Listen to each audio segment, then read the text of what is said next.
Ningependa kusoma speech ya gavana wetu Abdi Ibrahim Guyo. Anasema hivi: my able deputy governor,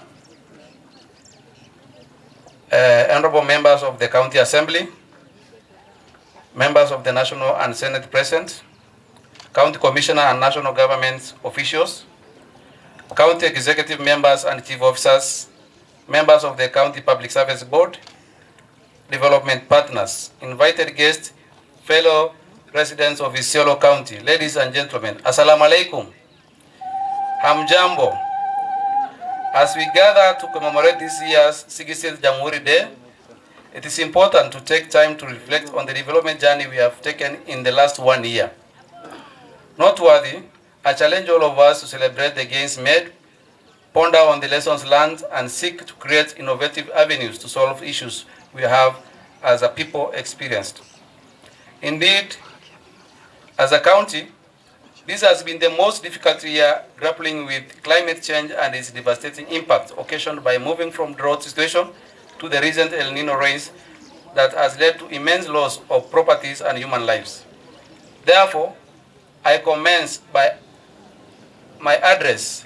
I ask all of us to observe a minute of silence in honor of the lives we have lost during the difficult time. Anaomba tukimie dakika moja kwa sababu ya wale tumepoteza kwa hiyo muda ya emergency.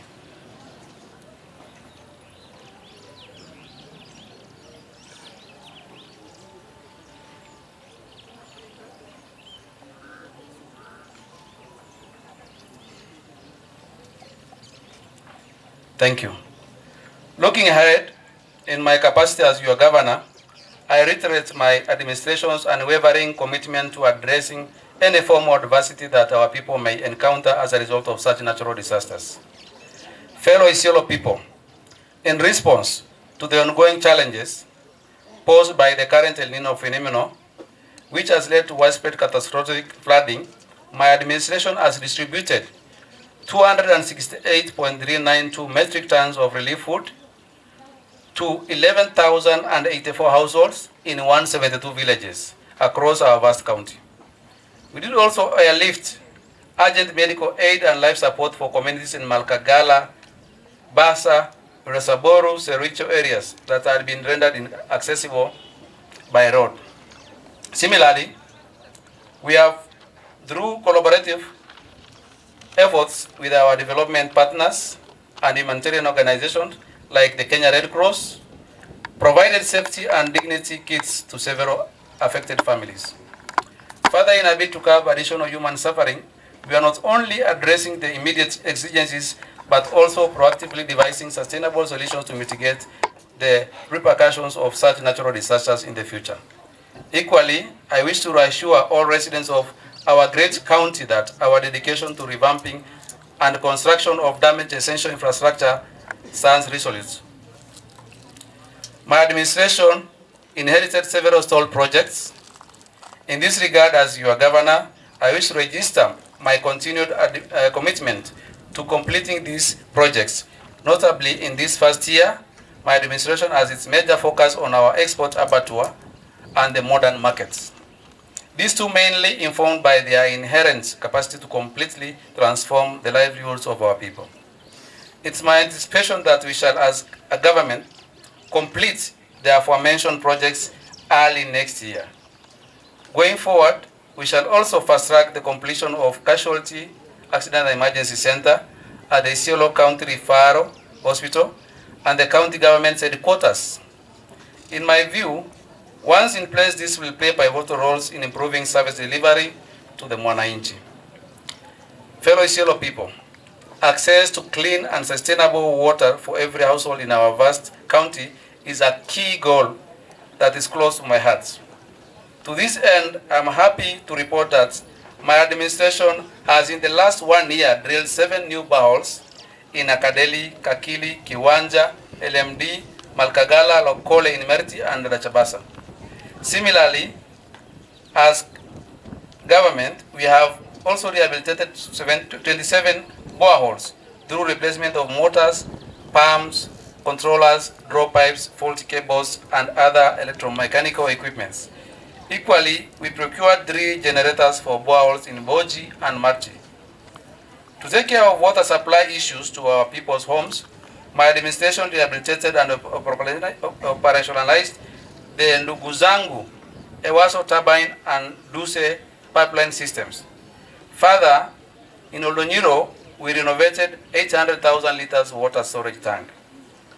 In addition, to actualize my vision of ensuring that all Isiolo residents have access to clean, reliable, and affordable water by the year 2025, we did also formulate a 15-year water strategy I will soon launch. We have also made Kenya shillings 19,700,000 project that will benefit 1,700 households in Chari, Garbatula, and Sericho wards with both clean water and sanitation. This is under SWASAP. Fellow Isiolo people, security is essential for socioeconomic development and human survival. In this regard, my administration has made great strides in resolving the security issues that have for several decades been experienced in many parts of Isiolo County. During the financial year 2022-2023, we worked closely with the Ministry of Interior to enhance security in the conflict-prone areas of Mlango through establishment of a special anti-stock theft unit. To address the same issues in other conflict-prone areas, we will in the coming year work towards establishing similar units in Amicha and Biliko. Fellow Isiolo people, the enhancement of service delivery for our people is a promise I made. I have kept and one I intend to fulfilling. As you all know, this year, working closely with the national government, we have managed to operationalize Sherab sub-county. In this regard, to further improve service delivery, my administration will also in the coming year work towards operationalization of Sericho and Oldonyiro sub-counties. Fellow Isiolo people, as you are all aware, during the national tree planting exercise, I did propose the gazettement of Kina Forest, Kotim, Oldonyolengishu, and Motonyi for purposes of improvement of our county's forest cover. I would like to inform you of my administration's commitment to follow through on this proposal. Similarly, in the spirit of environmental conservation, I request all of us to actively nurture the trees that all of us planted on that memorable day.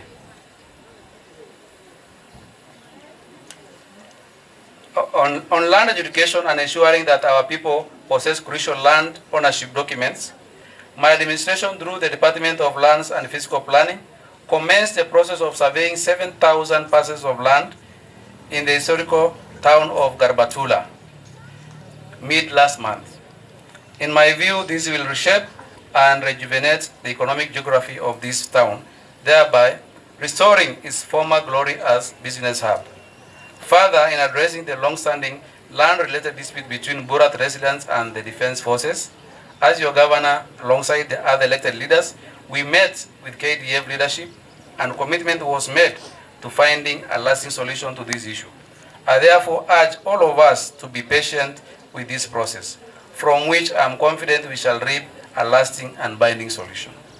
Fellow Isiolo people, on food security and access to government services in the agricultural sector, I am happy to report that my administration, through the Department of Agriculture and Livestock, successfully worked closely with the national government to register 35,861 herders and agro-pastoralists on the Kenya Integrated Agricultural Management System in our county.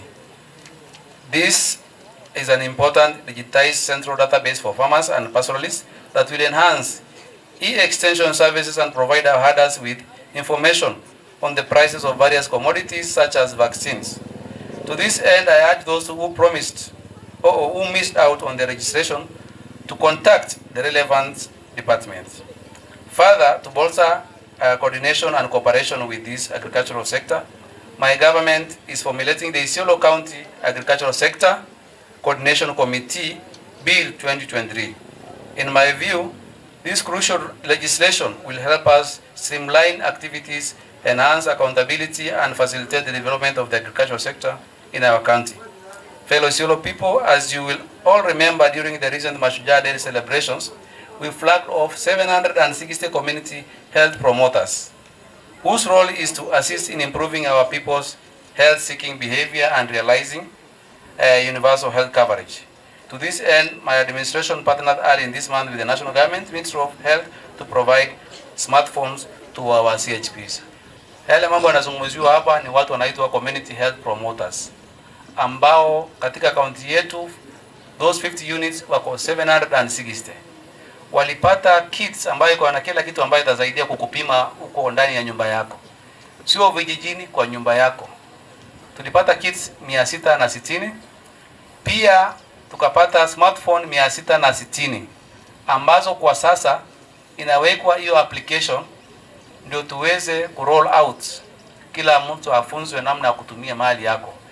Ukionekana ukiwa nyumbani kukiwa na kasoro, unapata huduma ya kwanza na habari yako inafika wapi? Kwa central database. Kwa hivyo ni muhimu sana mjue kuwa tume roll out these things.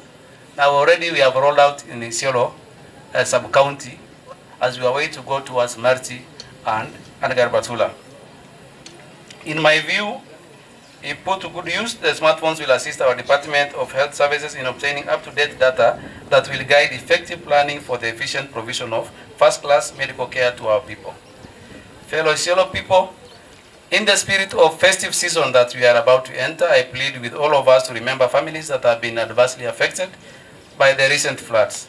I also urge all of us to continue working together. This is the only way that we will shape a future of our children that is prosperous, resilient and inclusive. Thank you very much.